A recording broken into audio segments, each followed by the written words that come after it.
Hello, welcome to the Self Learning Podcast by Dr. Sushma Singh. Let us start discussion on Chapter 2 Cultural Change. We saw in the last chapter how colonialism brought in changes that altered the structure of Indian society. Industrialization and urbanization transformed the lives of people. Factories replaced fields as places of work for some. Cities replaced villages as places to live for many. Living and working arrangements or structures changed. Changes also took place in culture, ways of life, norms, values, fashions, and even body language. Sociologists understand social structure as a continuing arrangement of persons in relationships defined or controlled by institutions, and culture as socially established norms or patterns of behavior. You have already studied about the structural changes that colonialism brought about in chapter 1. You will observe how important those structural changes are for understanding the cultural changes that this chapter seeks to understand. This chapter looks at two related developments, both a complex product of the impact of colonial rule.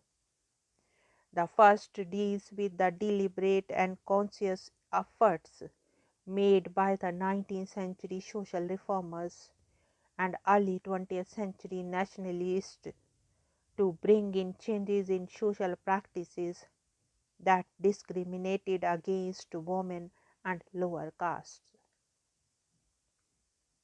The second, with the less deliberate yet decisive changes in cultural practices that can broadly be understood as the four processes of Sanskritization, modernization, secularization, and westernization. Sanskritization predates the coming of colonial rule. The other three processes can be understood better as complex responses of the people of India to changes that colonialism brought about. Now let us discuss the point social reform movements in the 19th and earlier 20th century. You have already seen the far-reaching impact of colonialism on our lives. The social reform movements which emerged in India in the 19th century arose to the challenges that colonial Indian society faced. You probably are familiar with what were termed social evils that plagued Indian society. The well-known issues are that of sati, child marriage, widow remarriage, and caste discrimination. It is not that attempts were not made to fight social discrimination in pre-colonial India. They were central to Buddhism, to Bhakti and Sufi movements. What marked these 19th century social reforms attempts was the modern context and mix of ideas. It was a creative combination of modern ideas of West liberalism and a new look on traditional literature. Sociologist Satish Sabharwal elaborates upon the modern context of sketching three aspects to the modern framework of change in colonial India. First, the mode of communication, second, forms of organization, and the third, the nature of ideas. New technologies speeded up various forms of communication. The printing press, telegraph, and later the microphone, movement of people and goods through steamship and railways helped the quick movement of new ideas. Within India, social reformers from Punjab and Bengal exchanged ideas with reformers from Madras and Maharashtra. Keshav Chandra Sen of Bengal visited Madras in 1864. Pandita Ramabai travelled to different corners of the country. Some of them went to the other countries. Christian missionaries reached remote corners of present-day Nagaland, Mizoram, and Meghalaya. Modern social organizations like the Brahmo Samaj in Bengal and Arya Samaj in Punjab were set up. The All India Muslim Ladies Conference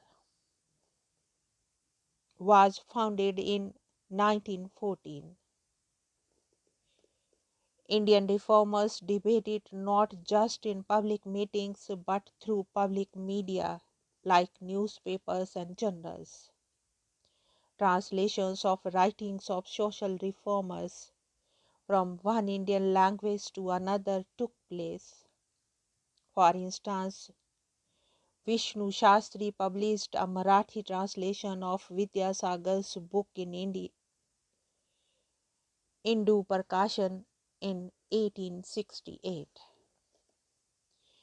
New ideas of liberalism and freedom, new ideas of homemaking and marriage, new roles for mothers and daughters, new ideas of self-conscious pride in culture and tradition emerged. The value of education became very important. It was seen as very crucial for a nation to become modern but also retain its ancient heritage. The idea of female education was debated intensely.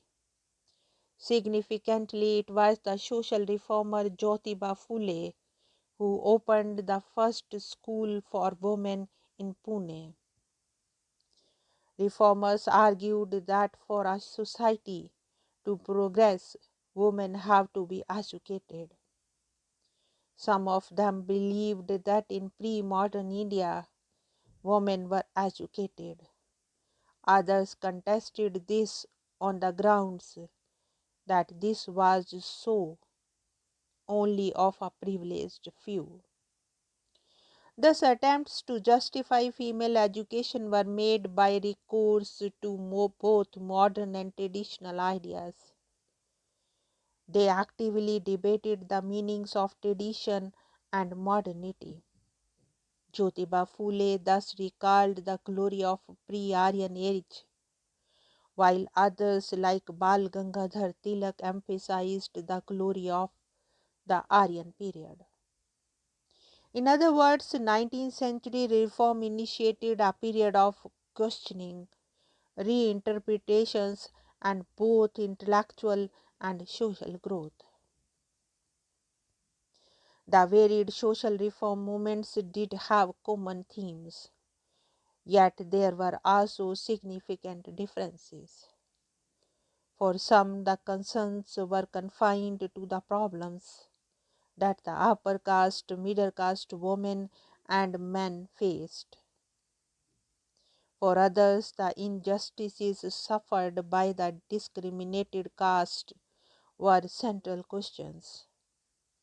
For some, social evils has emerged because of the decline of the true spirit of Hinduism. For others, caste and gender oppressions was instinct to the religion. Likewise, Muslim social reformers actively debated the meaning of polygamy and parda. For example, a resolution against the evil of polygamy was proposed by Jahanara Shah Nawaz at the All India Muslim Ladies Conference. She argued the kind of polygamy which is practiced by certain sections of the Muslim is against the true spirit of the Quran, and it is the duty of the educated women to exercise their influence among the relations to put an end to this practice.